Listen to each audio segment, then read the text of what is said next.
தம்பதிகள் படுக்கையறையில் செய்யும் இந்த விஷயம் அவர்களுக்குள் உடல் நெருக்கத்தை பல மடங்கு அதிகரிக்குமாம். தலையணை பேச்சு என்பது படுக்கையறையில் தம்பதிகளிடையே நடக்கும் உரையாடல். இந்த உரையாடல்கள் உடலுறவுக்கு முன்னும் பின்னும் நிகழலாம். பொதுவாக இதுபோன்ற அன்பான தருணங்களில் இரு கூட்டாளிகளும் தங்கள் உணர்வுகளை வெளிப்படையாக வெளிப்படுத்தவும் தங்கள் வாழ்க்கையை ஒன்றாக விவாதிக்கவும் தயாராக இருப்பார்கள். அவர்கள் தங்கள் துணையுடன் அமைதியான தனிமையில் இருக்கும் போது அமைதியாகவும் மற்றும் கேட்கக்கூடிய உணர்வையும் உணர்கிறார்கள். தலையணை பேச்சின் அற்புதமான நன்மைகளை என்னென்ன என்று இந்த பதிவில் பார்க்கலாம். 1. உறவில் அதிக திருப்தி. தலையணை பேச்சு பயிற்சி உங்கள் உறவில் அதிக ஒட்டுமொத்த திருப்தியாக மாற்றலாம். நீண்ட மன அழுத்தம் நிறைந்த நாட்களுக்கு பிறகு தூங்குவதற்கு அல்லது எழுந்திருப்பதற்கு முன்பே ஒருவர் சில தருணங்களை திருடலாம். உங்களின் வழக்கமான பரபரப்பான வேலை இருந்தாலும் இந்த எளிய தருணங்கள் திருப்திகரமாக உணரலாம். இது உங்கள் அன்புக்குரியவருடன் பெட்ஷீட்டுக்குள் வசதியாக இருக்கும் போது அங்கு நீங்கள் மகிழ்ச்சியாகவும் மற்றும் சுதந்திரமாகவும் பகிர்ந்து கொள்கிறீர்கள். 2. நெருக்கம் அதிகரிக்கும். தலையணை பேச்சு தம்பதிகளை அதிக நெருக்கத்தை உணர வைக்கிறது. அந்தரங்கமான தலையணை பேச்சு அவர்களுக்கு கவனத்துடன் இருக்கவும் பாசத்தை காட்டவும் வாய்ப்பளிக்கிறது. இந்த தருணங்கள் அவர்களின் பிணைப்பை மீட்டெடுக்கவும் சிற்றின்பத்தை மேம்படுத்தவும் பயன்படுத்தப்படலாம். உங்கள் துணையுடன் அரவணைக்கும் போது அது காதல் ஹார்மோன் உற்பத்தியை அதிகரிக்கிறது, ஆக்சிடாசின் அதிகரிக்கிறது.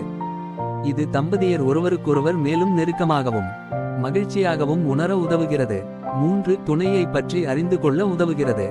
தலையணை பேச்சு மூலம் பங்குதாரர்கள் ஒருவரையொருவர் நன்கு அறிவார்கள். அவர்கள் ஒருவரையொருவர் நன்கு அறிந்திருக்கும்போது அவர்களது உறவின் கடினமான மற்றும் சாதாரணமான இணைப்புகளின் மூலம் சீராக முன்னேற முனைகிறார்கள். இரவு உணவுக்கான மெனுவை பற்றி விவாதிக்கும் நேரம் இதுவல்ல. ஒருவேளை தலையணை பேச்சு என்பது மற்றவர் உங்களுக்கு எப்படிப்பட்டவர், அவர்கள் உங்கள் வாழ்க்கையை எப்படி அழகாக்குகிறார்கள் மற்றும் உங்கள் எதிர்காலத்தை பற்றி என்ன நினைக்கிறீர்கள் என்பதை ஆலோசிக்கலாம். 4. நம்பிக்கை அதிகரிக்கும். தலையணை பேச்சு என்பது பாதிப்பை அனுமதிப்பது மற்றும் விடுவிப்பது பற்றியது. இது தீர்ப்புகளுக்கு பயப்படாமல் அனைத்தையும் வெளிப்படுத்துவதையும் உங்கள் துணையிடம் உங்களை நம்பகத்தன்மையுடன் காட்டுவதையும் கொண்டுள்ளது. எனவே படுக்கையில் அதிக நேரம் பேசும் தம்பதிகள் அதிக நம்பிக்கையை வெளிப்படுத்துகிறார்கள். 5. சிறந்த உடலுறவு. தலையணை பேச்சு மற்றும் உடலுறவு இரண்டும் படுக்கையில் நடக்கும்.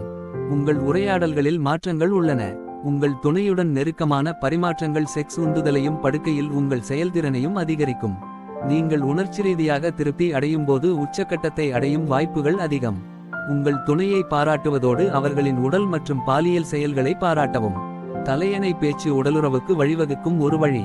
6. காதலை அதிகரிக்கும். நேசித்த உரையாடல்களில் நீங்கள் அதிக நேரம் செலவிடுகிறீர்கள், உங்கள் ஆசை உணர்வுகள் ஆறுதலாக மாறும். தலையணை பேச்சு நீங்கள் ஒருவரையொருவர் வீழ்ந்த தருணத்தை பாராட்டவும் மீண்டும் வாழவும் ஒரு தருணத்தை வழங்குகிறது. இது உங்கள் உறவின் தொடக்கத்திற்கு ஒரு பின்னடைவு போன்றது. அதை நினைவில் கொள்வது உங்கள் அன்பை நினைவுபடுத்தவும் இழந்த தீப்பொறியை பற்றவைக்கவும் உதவும். யாருக்கு தெரியும்,